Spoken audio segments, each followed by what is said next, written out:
Sa Majesté le roi Mohamed VI a appelé à l'élaboration d'une feuille de route claire et consensuelle qui permettra de définir les orientations stratégiques pour la prochaine étape de la mise en œuvre du chantier de la régionalisation avancée. Le souverain a aussi appelé à la poursuite des efforts déployés pour répondre aux différents enjeux présents et à venir posés par ce chantier structurant. Sa Majesté le Roi a cité à ce titre 7 défis majeurs portant sur l'application effective de la Charte nationale de déconcentration administrative, à savoir l'audit et l'opérationnalisation des attributions des collectivités territoriales, notamment des conseils régionaux, le renforcement de la démocratie participative au niveau régional et local, conformément aux dispositions de la Constitution marocaine.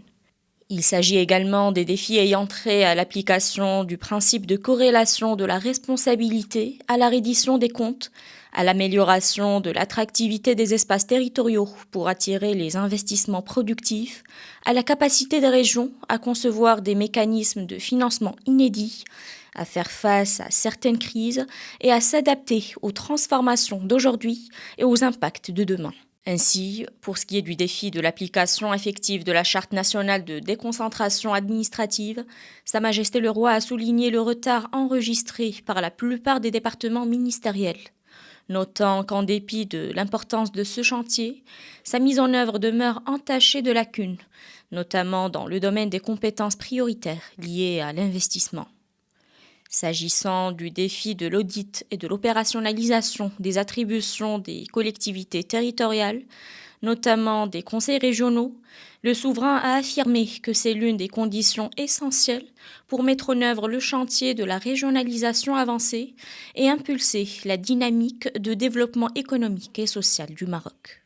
À propos du défi de renforcement de la démocratie participative au niveau régional et local, conformément aux dispositions de la Constitution, Sa Majesté le Roi a insisté sur l'importance d'une implication des citoyens ainsi que des associations de la société civile dans le processus d'élaboration, de préparation, d'application, de suivi et d'évaluation des politiques publiques prises avec les conseils élus pour atteindre les objectifs fixés. Quant au 4e défi lié au principe de corrélation de la responsabilité à la reddition des comptes dans le domaine de la gestion des affaires territoriales,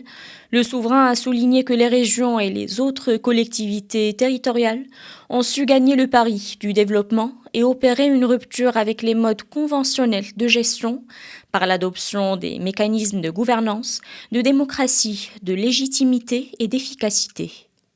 Concernant le défi de l'amélioration de l'attractivité des espaces territoriaux pour attirer les investissements productifs, le souverain considère que les régions doivent désormais saisir les opportunités favorables et mettre en valeur leurs atouts propres. Pour ce qui est du défi lié à la capacité des régions à concevoir des mécanismes de financement inédits, Sa Majesté le Roi a indiqué que l'expérience et la pratique ont prouvé que les formes traditionnelles de financement des stratégies et des mesures mises en place ne permettent plus de relever les défis actuels.